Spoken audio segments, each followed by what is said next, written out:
Hello students, welcome to my channel pharmacy classes by Aarti ma'am, जहाँ पे आपको मिलेंगे बी फार्मा और डी फार्मा के सारे सब्जेक्ट के लेक्चर्स इजी पॉइंट वाइज जैसे आपको लिखने होते हैं एग्जाम में। तो आज का हमारा टॉपिक है बी फार्मा 4th सेमेस्टर के फार्माकोलॉजी सब्जेक्ट का यूनिट फर्स्ट का टॉपिक एसेंशियल ड्रग कॉन्सेप्ट। तो चलिए शुरू करते हैं। एसेंशियल ड्रग कॉन्सेप्ट को हम एसेंशियल मेडिसिन कॉन्सेप्ट भी बोलते हैं। पहले हम इसको एक्चुअल में एसेंशियल ड्रग कॉन्सेप्ट बोलते थे, पर अभी हम इसको एसेंशियल मेडिसिन कॉन्सेप्ट बोलते हैं। तो सबसे पहले बात करते हैं कि एसेंशियल ड्रग्स क्या होते हैं। WHO जो है सबसे पहले, क्योंकि इसी ने ही एसेंशियल ड्रग्स का लिस्ट बनाया था, तो जो WHO है उसने ही सबसे पहले एसेंशियल ड्रग की डेफिनेशन दी थी। और जो WHO ने एसेंशियल ड्रग की डेफिनेशन दी थी, तो WHO की अकॉर्डिंग पॉपुलेशन के लिए जो भी ड्रग्स उनकी प्रायोरिटी हेल्थ केयर नीड्स के अंदर होती हैं उनको हम एसेंशियल ड्रग बोलते हैं। जैसे जितनी भी पॉपुलेशन है एक शहर में, उस शहर के लिए, अगर हम छोटे एरिया की बात करें तो उस शहर की पब्लिक के लिए या उस शहर की पॉपुलेशन के लिए जो जो ड्रग प्रायोरिटी लिस्ट में होती हैं कि उनके बिना इनका काम नहीं चल सकता, उन ड्रग्स को हम बोलते हैं एसेंशियल ड्रग। एसेंशियल ड्रग मतलब जरूरी ड्रग या जरूरी दवाएं। तो जो जरूरी दवाएं हैं वो कौन कौन सी होंगी कि चाहे कोई पब्लिक गरीब हो चाहे अमीर हो, कैसी भी हो, हर किसी को वो ड्रग चाहिए ही चाहिए, उनको हम बोलते हैं एसेंशियल ड्रग। तो अब देखो, ये पब्लिक को चाहिए तो इसका मतलब ये नहीं है गरीब पब्लिक को चाहिए तो उसके अंदर एफिकेसी सेफ्टी ना हो तो भी चलेगा, ऐसा नहीं होना चाहिए। जो एसेंशियल ड्रग होती है उसके अंदर सारी चीजें होनी चाहिए, सारी खूबियां होनी चाहिए, उसके अंदर एफिकेसी होनी चाहिए। एफिकेसी का मतलब क्या होता है? ड्रग रिसेप्टर से बाइंड होकर अभी एक्शन देगी ना, उस रिसेप्टर को स्टिमुलेट करेगी या इनहिबिट करेगी, उस इनहिबिट या स्टिमुलेट करने के एबिलिटी को बोलते हैं एफिकेसी। तो ड्रग के अंदर एफिकेसी होनी चाहिए, सेफ्टी भी होनी चाहिए। ऐसा नहीं होना चाहिए कि वो टॉक्सिसिटी कॉज कर रही है, तो सेफ्टी भी होनी चाहिए ड्रग के अंदर, और कॉस्ट इफेक्टिवनेस भी होनी चाहिए। तो सबसे इंपॉर्टेंट पैरामीटर होता है कि बहुत सारी ड्रग्स ऐसी होती हैं उनको जो रिच लोग हैं, जो अमीर लोग हैं वो खरीद सकते हैं, लेकिन जो एसेंशियल ड्रग होती हैं उनका यही ही होता है, उनका मीनिंग ही ये होता है कि चाहे कोई गरीब है चाहे कोई अमीर है, वो सब लोग उसको खरीद पाएं, उस कॉस्ट पे आने चाहिए। एसेंशियल मेडिसिन या एसेंशियल ड्रग्स जो होती हैं वो हमें ऑल टाइम्स पे अवेलेबल होने चाहिए। मतलब किसी भी इंडस्ट्री के अंदर जो भी बनाती है मेडिसिन, ऐसे नहीं होना चाहिए वो बनाना बंद कर दें या कुछ है, तो वो हमें ऑल टाइम्स पे मिलने चाहिए और एक एडिक्वेट अमाउंट में मिलने चाहिए। मतलब जितने ड्रग हमें रिक्वायर्ड है, जैसे पैरासीटामोल है वो हमें 400 mg चाहिए ना एक्शन देने के लिए, तो ये हो गया इसका एडिक्वेट डोज या एडिक्वेट अमाउंट। तो ये भी हमें एडिक्वेट अमाउंट में मिलने चाहिए, अप्रोप्रिएट डोसेस फॉर्म में मिलने चाहिए। मतलब उसका टैबलेट है या उसका कैप्सूल है या उसका पेरेंट्रल इंजेक्शंस हैं, जिस भी डोसेस फॉर्म में वो आता है वो एक सुइटेबल या अप्रोप्रिएट डोसेस फॉर्म में होना चाहिए। अश्योर्ड क्वालिटी होनी चाहिए, मतलब जो भी डोसेस फॉर्म है, चाहे वो टैबलेट है कैप्सूल है जो भी है, उसके अंदर क्वालिटी होनी चाहिए। ऐसा नहीं है कि क्वालिटी के साथ कॉम्प्रोमाइज कर लो, उसमें अडल्ट्रेशन कर दो, मिलावट कर दो, ऐसा नहीं होना चाहिए। क्वालिटी वाली होनी चाहिए ड्रग, और उसमें एडिक्वेट इन्फॉर्मेशन होनी चाहिए। जैसे कि लीफलेट के बारे में आपने पढ़ा होगा, लीफलेट भी होना चाहिए उसके साथ में, और ये उस प्राइस पे होना चाहिए कि कोई भी इंडिविजुअल हो, कोई भी पर्सन हो, कम्युनिटी का हर पर्सन उसको खरीद सके, हर पर्सन उसको अफोर्ड कर सके।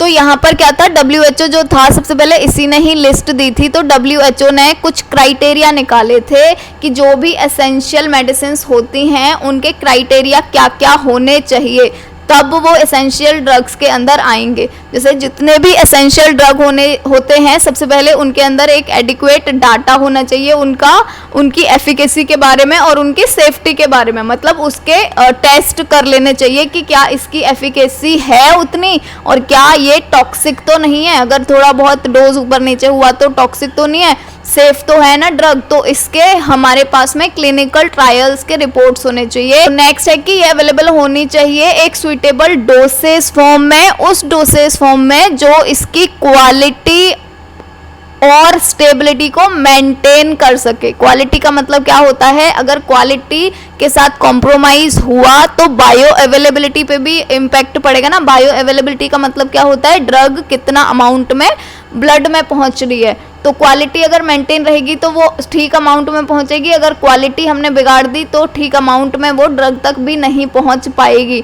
तो उस डोसेज फॉर्म में होनी चाहिए जिसके साथ क्वालिटी और स्टेबिलिटी के साथ में कोई कॉम्प्रोमाइज़ ना हो, क्वालिटी और स्टेबिलिटी दोनों ही ठीक रहें। और नेक्स्ट है कि अगर हम 2 या 2 से ज़्यादा एक जैसे ड्रग्स का यूज़ करना चाह रहे हैं, जैसे सपोज करो कि हमें पेन किलर है हमारे पास 2 और हमें दोनों पेन किलर में से चूज़ करना चाह रहे हैं कि कौन सा ड्रग जाएगा एसेंशियल ड्रग की लिस्ट में। जैसे एक है डाइक्लोफेनक और एक है आइबुप्रोफेन। तो अगर हम देखना चाह रहे हैं इन दोनों में से किसको रखना चाहिए एसेंशियल ड्रग के अंदर, तो इन दोनों का जो सिलेक्शन होगा हम वो किसके बेसिस पे करेंगे, जिस भी ड्रग की एफिकेसी ज़्यादा होगी, सेफ्टी ज़्यादा होगी, उसकी क्वालिटी ज़्यादा होगी और जो कम प्राइस पे आ जाएगी और इजीली अवेलेबल हो जाएगी, हम उस ड्रग को रखेंगे एसेंशियल ड्रग के अंदर। नेक्स्ट है जो कॉस्ट बेनिफिट रेशो होता है, मतलब कम प्राइस में हमें मिल जाना चाहिए, इसको हम रखते हैं सबसे ऊपर। नेक्स्ट है जो चॉइस है वो हमेशा इन्फ्लुएंस होती है फार्माकोकाइनेटिक प्रॉपर्टीज से, क्योंकि फार्माकोकाइनेटिक प्रॉपर्टीज जो होती हैं इसका मतलब क्या होता है ADME, मतलब absorption, distribution, metabolism and excretion. तो ये वाली जो प्रॉपर्टीज होती हैं ये भी एक इम्पॉर्टेंट रोल प्ले करती हैं सिलेक्शन में। क्यों करती हैं? क्योंकि कोई भी ड्रग अगर अच्छे से एब्जॉर्ब हो रही है, अच्छे से डिस्ट्रीब्यूट हो रही है, मेटाबॉलिज्म उसका कम हो रहा है और अच्छे से एक्सक्रीट हो जा रही है, तो हम उस ड्रग को रखेंगे ना, क्योंकि ये ज़्यादा टाइम तक प्रोलॉन्ग एक्शन देगी। हमें बार बार ड्रग लेना कम करना होगा, बार बार नहीं लेंगे फिर हम ड्रग्स को। तो ये जो फार्माकोकाइनेटिक प्रॉपर्टीज होती हैं हम इनको भी अपने क्राइटेरिया के अंदर इंक्लूड करते हैं। नेक्स्ट है जो बहुत सारी एसेंशियल मेडिसिन्स हैं वो सिंगल कंपाउंड ही हैं और सिंगल कंपाउंड ही होनी चाहिए मोस्टली, लेकिन अगर हम कभी कभी जब फिक्स्ड रेशो कॉम्बिनेशन यूज़ कर लेते हैं, मतलब एक से ज़्यादा दवाइयों को एक साथ मिक्स करके इनका एक दवाई बना देते हैं या एक टैबलेट बना देते हैं, तो ये जो हमने यहाँ पर एक ड्रग बनाई है, ये ड्रग हम कब बना सकते हैं, इसके लिए भी डिफरेंट चीज़ें, इसके लिए भी डिफरेंट क्राइटेरिया होते हैं। जैसे ये जो हमने ड्रग बनाई है वो ज़्यादा से ज़्यादा पॉपुलेशन की रिक्वायरमेंट हो। सेकेंड जो है वो ये जो हमने ड्रग बनाई है इसके हमें कुछ एडवांटेज मिलने चाहिए। जैसे अगर हम इन दोनों ड्रग को अलग अलग यूज़ करते हैं तो हमें थोड़ा कम इफेक्ट मिलता है, पर अगर हम इन दोनों को साथ में लेते हैं तो हमें ज़्यादा इफेक्ट मिल जाता है, तभी भी हम इसको यूज़ कर सकते हैं। थर्ड होता है कि अगर हम अलग अलग लेते हैं तो ये थोड़ी बहुत टॉक्सिसिटी कॉज करते हैं, लेकिन अगर हम इन दोनों को मिक्स करके एक ड्रग बना के लेते हैं तो टॉक्सिसिटी थोड़ी कम हो जाती है, मतलब सेफ्टी इंक्रीज हो जाती है, तभी भी हम बना सकते हैं। और नेक्स्ट होता है कि अडेयरेंस जब इंक्रीज हो जाती है, जैसे जो पेशेंट है वो 2 टैबलेट लेने की बजाय 1 टैबलेट ही लेना पसंद करेगा, तो अगर अडेयरेंस आ रही है पेशेंट की तो भी हम इसको यूज़ कर सकते हैं। और लास्ट होता है कि जो ड्रग रेजिस्टेंस होता है अगर वो डेवलप नहीं हो रहा है इन दोनों ड्रग को मिक्स करने से, तभी भी हम इसको यूज़ कर सकते हैं। नेक्स्ट जो क्राइटेरिया है वो ये है कि जो एसेंशियल मेडिसिन के सिलेक्शन का जो प्रोसेस है वो एक कंटिन्यूअस प्रोसेस है। कंटिन्यूअस प्रोसेस का मतलब क्या हुआ कि ये हमें चेंज करते रहने चाहिए ड्रग। जैसे सपोज करो इन दोनों में से जो हमने यहाँ पर डाइक्लोफेनक और आइबुप्रोफेन लिए थे, इन दोनों में से सेलेक्ट करके डाइक्लोफेनक जो है हमने इसको इंक्लूड कर लिया अपने ड्रग के अंदर, जो भी हमारी लिस्ट है एसेंशियल ड्रग की उसके अंदर। लेकिन ऐसे हो सकता है ना 2 साल बाद, 1 साल बाद, 3 साल बाद हमें इससे भी अच्छी बेटर ड्रग मिल जाए, तो फिर हम इसको भी वहां से हटा देंगे और उस बेटर ड्रग को यहाँ पर रख लेंगे। तो ये कंटिन्यूअस प्रोसेस होना चाहिए, ऐसे नहीं है एक बार लिस्ट बन गई तो बन गई, ऐसे नहीं होना चाहिए, हमें उसको रिवाइज भी करते रहना चाहिए। अब नेक्स्ट पढ़ेंगे जो फर्स्ट एसेंशियल ड्रग बनाई थी WHO ने, और फिर हम पढ़ेंगे कि जो फर्स्ट एसेंशियल ड्रग लिस्ट बनाई थी हमारे इंडिया ने। तो सबसे पहले तो WHO ने ही बनाई थी। WHO ने बनाई थी 1977 में फर्स्ट एसेंशियल ड्रग की लिस्ट, और इसको वो बोलते थे model list of essential drug, ये वाला उसका टाइटल था। ये जो टाइटल है, इस टाइटल के अंदर जितने भी इन्होंने ड्रग्स को इंक्लूड करा था, उन ड्रग्स को उनकी डोसेस फॉर्म कौन सी होगी, उनकी स्ट्रेंथ क्या होगी, मतलब अमाउंट क्या होगा उनके अंदर, तो ये वाली सारी चीज़ें भी ऐड करी हुई थी। नेक्स्ट है कि जो लिस्ट है वो टाइम टू टाइम रिवाइज होती रही थी। इसकी WHO की जो लिस्ट है ये टाइम टू टाइम रिवाइज भी होती रहती है और ये हमेशा 2 साल में रिवाइज होती है। जैसे अगर ये अभी 2021 में बनी है तो नेक्स्ट जो बनेगी वो 2023 के अंदर बनेगी, वैसे होता है। जो करंट एसेंशियल ड्रग लिस्ट है जो अभी है हमारे पास, जो अभी लेटेस्ट एसेंशियल ड्रग लिस्ट है WHO की, वो उसका 22nd रिवीजन है और ये बनाई कब गई थी, तो ये 2021 में बनाई गई थी। आप यहाँ से कैलकुलेशन कर लेना, हर 2 साल में रिवाइज होती है, तो 1977 से 2021 तक ये यही ही नंबर आएगा। नेक्स्ट है कि जो WHO है वो रिवाइज करता है अपनी एसेंशियल ड्रग लिस्ट को हर 2 साल में, तो ये हम ऑलरेडी डिस्कस कर चुके हैं। अब हम नेक्स्ट पढ़ेंगे जो first Indian essential drug list थी उसके बारे में। तो जब WHO ने बना ली थी उसके बाद WHO के जितने भी मेंबर कंट्रीज हैं उन्होंने भी एसेंशियल ड्रग लिस्ट बनाना स्टार्ट कर दी थी। तो जो फर्स्ट इंडिया की एसेंशियल ड्रग लिस्ट थी वो बनी थी 1996 में और तभी ही इसको रिलीज भी कर दिया था। और इसका जो टाइटल था, जो फर्स्ट एसेंशियल ड्रग लिस्ट थी उसका टाइटल था नेशनल एसेंशियल ड्रग लिस्ट। इसके बाद में ये यहाँ से सीधा 1996 के बाद में सीधा 2003 में रिवाइज करी गई थी। ये WHO की तरह नहीं होती कि हर 2 साल में रिवाइज हो, जो इंडिया के अंदर है वो तो कई साल बाद रिवाइज होती है। तो फर्स्ट बनी थी 1996 में और सेकंड 2003 में फिर इस लिस्ट को रिवाइज किया गया।